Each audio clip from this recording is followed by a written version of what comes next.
adunahan. Kung gwapo, ambungan, or kuan, kanang kwartahan, pero tingnan, adunahan, pero... Kwarta kay bugas sa bugas na kinahanglan.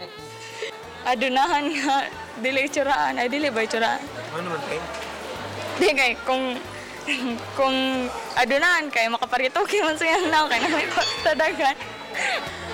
Sa batig na wong naadunahan. Ano naman kayo? Ay kasagaran man gud sa mga batig na mo, mga buutan man gud.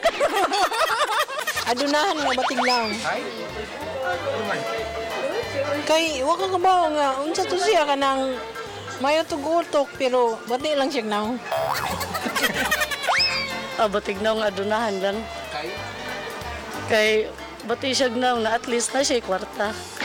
Kay makapalit man siya siyang gusto na kung gano'n siya magpa-outro siyang naong na siya kwarta. Murag praktikal na giron. Murag ari lang sa adunahan basig dati kay murag madara pag ritoke. Saman!